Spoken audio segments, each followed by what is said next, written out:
Bill Russo is president of auto consultancy Synergistics and senior advisor at Booz Co. Bill is also a former vice president of Chrysler Northeast Asia. He spent 15 years at the company in various executive roles. Bill, good to have you back with us. Can Toyota really reverse this massive recall costing billions and billions of dollars, not to mention a destruction to its reputation, into an opportunity?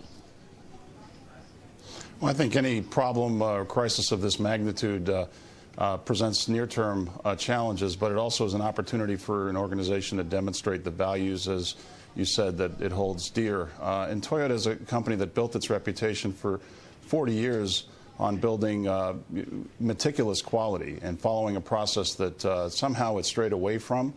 I think what happened recently is a result of Toyota prioritizing speed and market growth over other things which it had been very well known for.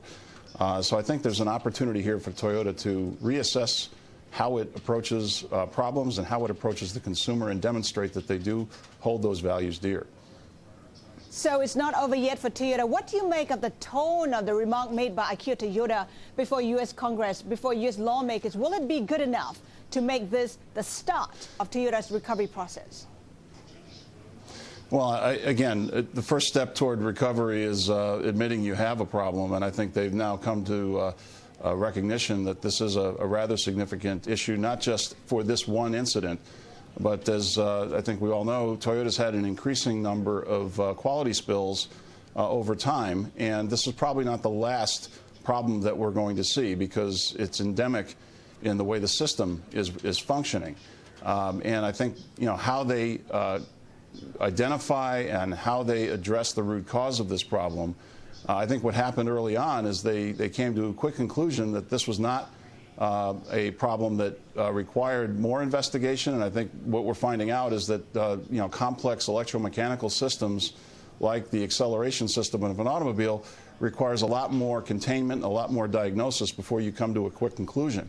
So I think now they're stepping up to the fact that they don't have a complete understanding of the problem, and what they need to do now is make the consumers understand that they are taking ownership of the problem and they will find a way to address the root cause. Bill, is it possible that Toyota's success, its reputation for quality, could have led to complacency and oversight, both on the part of the company and auto regulators as well?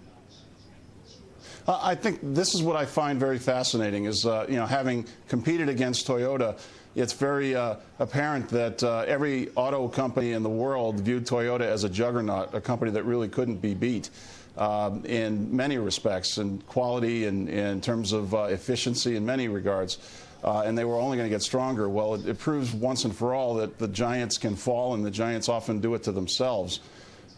Yeah, I think what happens when a company gets very successful is they lose sight of the fundamentals which got them there. They believe they can do no wrong.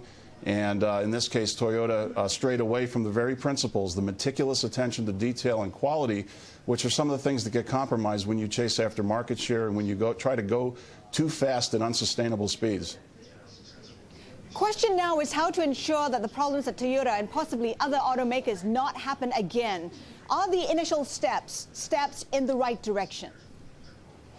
Well, I think, again, the opportunities that are presented by problems like this are that they give they represent opportunities for the organization that's experiencing the problem to learn the lessons and determine what can be done to fix the root cause, not just of the particular defect that we're talking about, but of the system that allowed that defect to arise.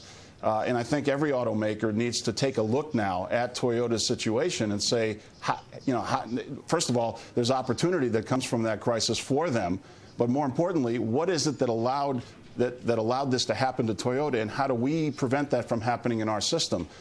There's been a lot of ambitious targets set, and I think when companies set targets that are unachievable, they do things that fall outside of what they normally do, and that creates the opportunity for risk and quality problems to creep into the system.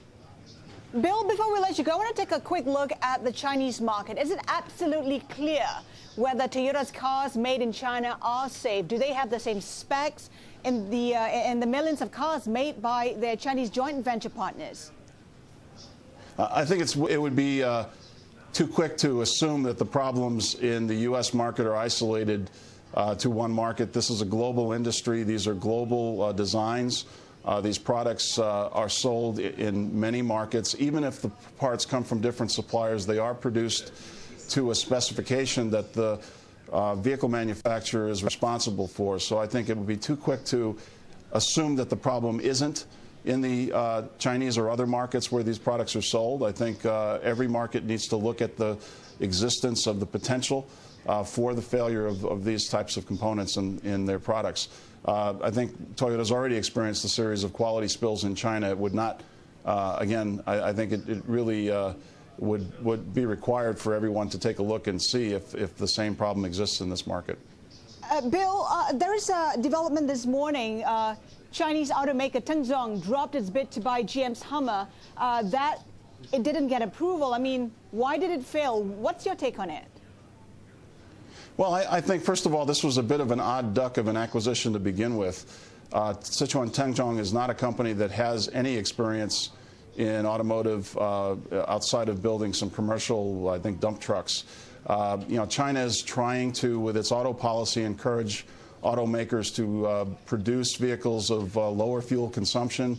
Hummer represents the exact opposite of what the policy is trying to do. And I think that's, you know, probably an example of the fact that the Chinese are really serious about implementing the policies. Bill, we have to leave it there. Thanks.